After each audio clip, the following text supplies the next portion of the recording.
En fait, il démarre et tout de suite, je m'écroule sur la banquette arrière. Par l'alcool, par la fatigue, sachant que j'avais travaillé la veille.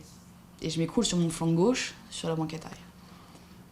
Il faut savoir qu'entre le lieu de la boîte de nuit et chez moi, il y a à peu près 15-20 minutes, allez 25 si on pousse, au petit matin, sachant qu'il n'y a pas de circulation non plus, pour arriver jusqu'à chez moi. Je suis rentrée chez moi, j'ai ouvert la porte de chez moi plus d'une heure et demie, à peu près 1 heure et demie plus tard. Entre-temps, comme j'ai pu l'expliquer, je ne sais pas vraiment où il m'a emmené, je ne sais pas du tout même où il m'a emmené. Et puis là le moteur se coupe, les portières se verrouillent, et le siège passager se déplace, comme si on voulait laisser de la place à l'accès à quelqu'un pour qu'il puisse accéder de l'avant à l'arrière. Et ensuite, et ensuite,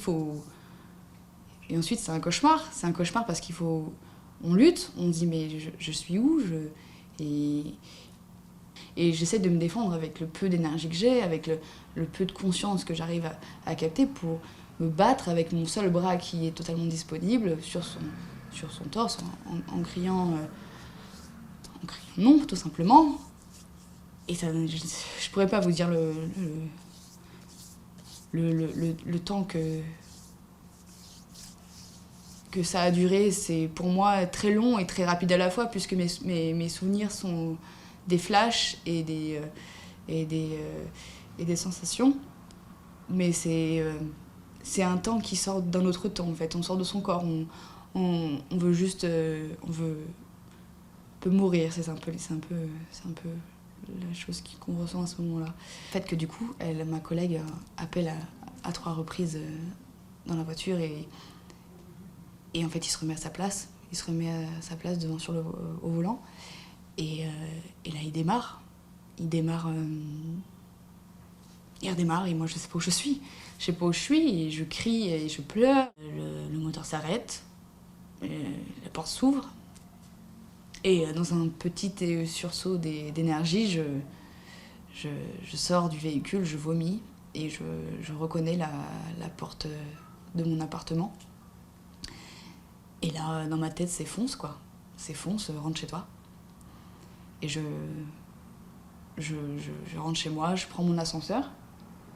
Et là, je vais vous dire, je ne sais pas encore, je n'arrive pas à réaliser ce qui vient de m'arriver. Je ne réalise pas.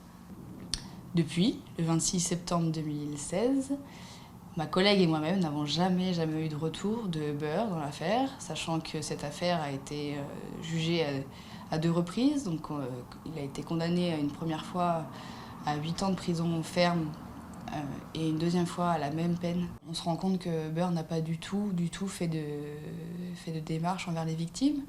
Ils ne prennent pas leurs responsabilités, en ce sens que moi, dans mon affaire, il ne s'agit pas du chauffeur que j'aurais dû avoir, mais de son frère. C'est-à-dire qu'il y a possibilité, dans leur plateforme, de donner son compte, de sous-louer son compte à autrui, ne connaissant pas son casier judiciaire, ne connaissant pas sa personne.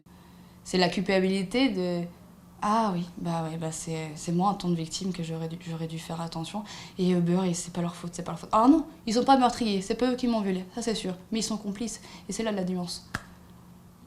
Okay. Ils ont leur part de responsabilité.